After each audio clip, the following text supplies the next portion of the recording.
வணக்கம். இன்றைக்கி நம்ம பாரம்பரிய சிகப்பரிசி மாப்பிள்ளை சம்பாவில் எப்படி ஒரு ஆரோக்கியமான கஞ்சி பண்ணுறது அப்படின்றது தான் பார்க்க போகிறோம். இந்த கஞ்சி பார்த்தோன்னா இரவு உணவுக்கு ஒரு சிறந்த உணவாகவும் இருக்கும்.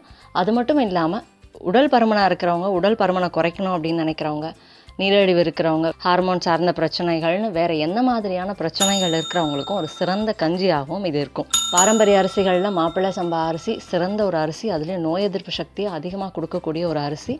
ஆண்களாக இருந்தாலும் சரி, பெண்களாக இருந்தாலும் சரி, குழந்தைகளுக்கும் ஒரு சிறந்த அரிசியாக இது இருக்கும். மலட்டுத்தன்மையை போக்கக்கூடிய ஒரு சிறந்த அரிசி. குழந்தையின்மை மாதிரியான பிரச்சனைகள் இருக்கிறவங்க தொடர்ந்து இந்த மாப்பிள்ளை சம்பா அரிசி எடுத்துக்கும் பொழுது நல்ல ஒரு பலன் கிடைக்கும். இரவு உணவு அப்படின்னும் பொழுது எப்பயுமே குறைவான உணவு எடுத்துக்கும் பொழுது நல்ல ஆரோக்கியம் கிடைக்கும். அதுலேயும் கஞ்சி மாதிரியான உணவுகள் எடுத்துக்கும் பொழுது நல்ல ஒரு ஆரோக்கியம், நல்ல ஒரு தூக்கம் கிடைக்கும். பொதுவாக பார்த்தோம்னா நிறைய பேர் வேலைக்கெல்லாம் போயிட்டு வந்துட்டு இரவு தான் நல்ல ஒரு சாப்பாடு சாப்பிடுவாங்க. அதுவும் 9 மணி 10 மணிக்கு மேலே இந்த மாதிரி ரொம்ப நேரம் கழித்து சாப்பிடும் பொழுது அது சீரான முறையில் ஜீரணமாகாது, பல பிரச்சனைகளை ஏற்படுத்தும். பொதுவாகவே உடல் ரீதியான பல பிரச்சனைகளுக்கு காரணம் இந்த மாதிரி இரவு நேரம் கழித்து சாப்பிட்றது தான். அந்த மாதிரி இல்லாமல் இந்த மாதிரி ரொம்ப எளிமையாக ஜீரணமாகக்கூடிய, சத்துக்கள் அதிகமாக இருக்கக்கூடிய ஒரு கஞ்சி மாதிரியான உணவை இரவு எடுத்துக்கும் பொழுது நல்ல ஒரு ஆரோக்கியம் கிடைக்கும். அதுலேயும் முடிஞ்ச வரைக்கும் 8 மணிக்குள்ளே இது சாப்பிட்றது ரொம்பவே நல்லது. இப்போ இந்த கஞ்சி எப்படி பண்ணுறது அப்படின்றது பார்க்கலாம். இதுக்கு நான் ஒரு கையளவு மாப்பிள்ளை சம்பா அரிசி எடுத்துக்கிட்டு இருக்கேன். இது 2 பேரும் சாப்பிடலாம். நம்ம எப்படி செய்கிறோன்றதை பொறுத்து ஒருத்தரும் சாப்பிடலாம். இதை நான் முதல்ல என்ன பண்ணுறேன், நல்லா கழுவிட்டு அதுக்கப்புறம் ஒரு 6 மணி நேரம் ஊற வச்சு எடுத்துக்கிறேன். அதுவும் இரவு செய்ய போகிறோம் அப்படின்றனால நம்ம மத்தியானமே ஊற வச்சாலே போதும். இது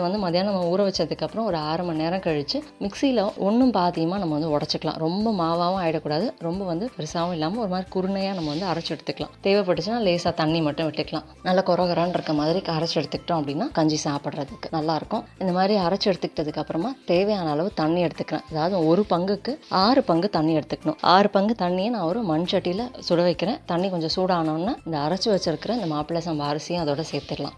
இதோட நம்ம 1 ஸ்பூன் அளவுக்கு ஜீரகம், 1/2 ஸ்பூன் அளவுக்கு வெந்தயம் இதையும் சேர்த்துக்கிறோம்.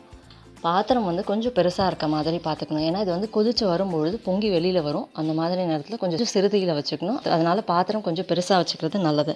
இப்போ இது பார்த்தோன்னா நல்லா கொதிக்க ஆரம்பிக்குது. இது நல்லா கொதிச்சோன்னே இந்த மாதிரி பொங்க ஆரம்பிக்கும். அந்த நேரத்தில் சிறுதியில் வச்சுக்கணும். கொஞ்சம் சிறுதியிலே நம்ம வச்சுக்கிறோம் அப்படின்னும் பொழுது கிட்டத்தட்ட ஒரு 20லேருந்து 25 நிமிஷத்தில் நல்லா வெந்துடும்.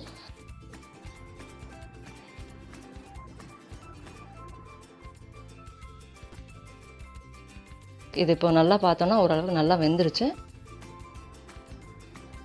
இந்த நேரத்தில் தேவையான அளவு உப்பு மட்டும் சேர்த்துக்கிட்டு நல்லா கொதி வந்தோன்னா அடுப்பு அணைச்சிட்டு நம்ம ஒரு 10-15 நிமிஷம் மூடி வச்சிடலாம்.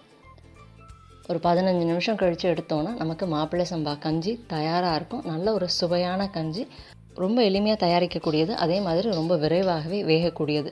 மண் சட்டியில் பண்ணும்போது ஆரோக்கியம் கூடும். அது மட்டும் இல்லாமல் ரொம்ப எளிமையாக நமக்கு வெந்தும் தயாராகிடும். இந்த மாப்பிள்ளை சம்பா அரிசி கஞ்சி இரவுக்கு ஒரு சிறந்த உணவாகவும் இருக்கும். எல்லா வயதினரும் எல்லாருமே சாப்பிட்றதுக்கு ஒரு நல்ல உணவாகவும் இருக்கும். உடல் பருமன், கல்லீரல் சார்ந்த பிரச்சனைகள், புற்றுநோய் மாதிரியான எல்லா பிரச்சனைகளுக்கும் ஒரு சிறந்த உணவாகவும் இது இருக்கும்.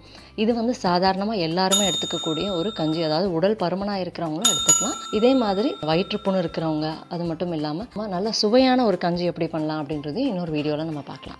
கண்டிப்பாக ட்ரை பண்ணி பாருங்கள். இந்த வீடியோ பயனுள்ளதாக இருந்ததுன்னா லைக் பண்ணுங்கள், மற்றவங்களுக்கு ஷேர் பண்ணுங்கள். நம்ம சேனலுக்கு இன்னும் சப்ஸ்கிரைப் பண்ணலாம், சப்ஸ்கிரைப் பண்ணிக்கோங்க. பக்கத்தில் இருக்கக்கூடிய அந்த நோட்டிஃபிகேஷன் பெல் பட்டனையும் கிளிக் பண்ணிக்கோங்க. என் ஆரோக்கியம், என் குடும்பத்தின் ஆரோக்கியம், என் சமூகத்தின் ஆரோக்கியத்திற்கான பயணம் இது. கைகோர்ப்போம், ஆரோக்கியத்திற்கு விதையாவோம். நன்றி.